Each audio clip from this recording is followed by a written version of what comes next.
ኢትዮጵያ ጸላኢትና እያ ንብል ዘለና ማለት መራሕቲ ኢትዮጵያ ጥራይ አይኮኑን ስርዓታት ኢትዮጵያ ጥራይ አይኮኑን እቲ ኢትዮጵያውነት ዝበሃል እዩ ስለዚ ንኢትዮጵያውነት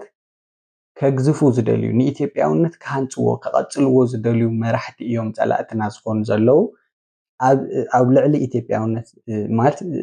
ምስ ኢትዮጵያውነት ንዓርሶም ዘላገው ኣካላት እዮም ጸላእትና ዝኾኑ ዘለው ንብል ዘለና ምስ ኢትዮጵያውነት ንባዕሎም ዘላገው እዚ ትበሃል ተለስ ድንበር የብሉን ኣብዚ ከባቢ እዮም ነው ከምዚ ዝበሉ እዮም በዛ አንፈት ይመጹ ይኮንኩን ዝብለልህ ምስ ኢትዮጵያውነት ንባዕሎም ዘላገው ከመይ ዝበሉ ሰባት እዮም ኢልና ኢና ክንፈልዮም ዘለና ድሕሪኡ ማለት ኣብ ቤተ ክርስቲያን ንረኽቦም ኣብ ውሽጢ ትግራይ እውን ንረኽቦም ኣብ ዝተፈላለዩ ቦታታት ክንረኽቦም ንኽእል ኢና እዚኣቶም ኣካላት እዚኦም ትግራዋይነት ክጠፍእ እዮም ዝደልዩ ትግራዋይነት ከዓ ናትና ናይ ተጋሩ መንነት እዩ ንኾርዐሉ መንነት እዩ ማለት ንሕና መን ኢና ክንብል ከለና ዝተጋሩ ኢና ንብል ታሪኽና ቋንቋና ባህልና መለለይና እዩ ሓደ ሰብ ከዓ ብዘይ መንነት ክነብር ኣይኽእልን ብዘይ መንነት ክቐጽል ኣይኽእልን እዚ እውን ኣካል እቲ ፕሮፓጋንዳኦም ገይሮም መንነት ብምሕሳር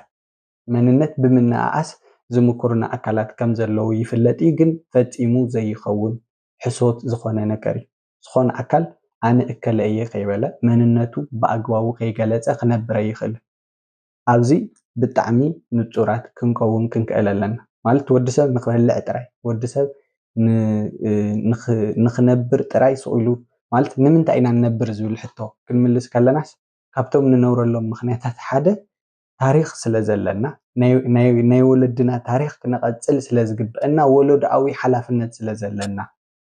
ኣብዚ ምድሪ ንኽነብር ልኡኽቶ ስለዘለና እውን ኢና ብሂወት ንቕጽል ናይ ባዕልና ባህጊ ድሌት ጥራሕ ኣይኮንናን ተሸኪምና ንቐጽል እዚ ብዘይ መንነት ፈጺሙ ኣይከኣልን ወዲሰብ ናይ ሓደ ወለዶ ጥራሕ ኣይኮነን ብዘይ ትማልስ ሎማዓንቲ ዝበሃል ነገር ክህሉ ኣይኽእልን ስለዚ ትማሊ